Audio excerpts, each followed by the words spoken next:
تھا ختم نبوت کے حوالے سے۔ یاد رکھیے گا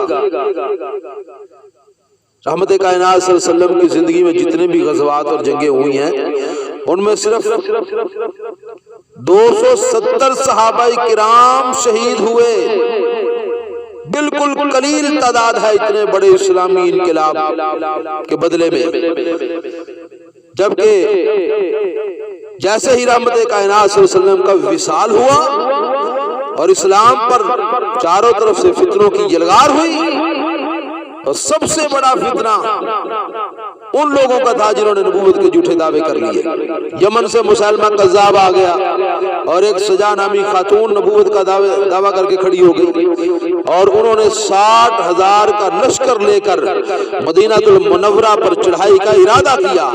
اس کا جواب دینے کے لیے خلیفہ اول بلا فصل قاتل المشرکین قاتل المنافقین سیدنا صدیق اکبر رضی اللہ تعالیٰ عنہ نے خلافت سنبھالتے ہی سب سے پہلے جو حکمت عملی اور جرت مندانہ تدبیر کا مظاہرہ کیا وہ تھا رحمت کائنات صلی اللہ علیہ وسلم کی ختم نبوت کی حفاظت۔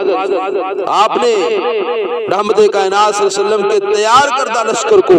حضرت اسامہ کی قیادت میں بھیجنے کا فیصلہ کیا، اور یہ موقف اختیار کیا کہ اسلامی حکومت اسلامی اقتدار بعد میں پہلے ختم نبوت کی حفاظت،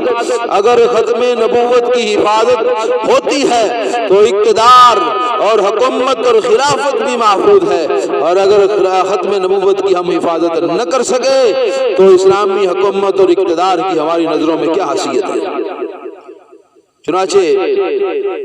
60,000 سپاہیوں کا لشکر لے کر مسلمہ کذاب اور سجا خاتون اپنے کمانڈروں کے ساتھ رحمت کائنات صلی اللہ علیہ وسلم کے دین کو مٹانے کے لیے آگے بڑھے، تو خلیفہ اول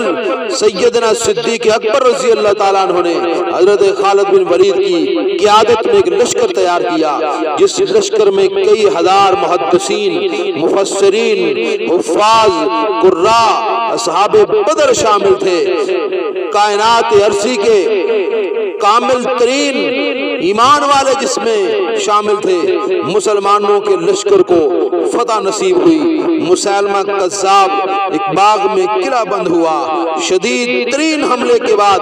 مسلمہ کذاب سمیت 28,000 اس کے امتی بھی جہنم رسید ہوئے، اور جبکہ ختم نبوت کی حفاظت کرتے ہوئے ایمان والوں 700 حفاظ، محدثین اور اصحاب بدر سمیت 1200 صحابہ کرام نے جام شہادت نوش کیا۔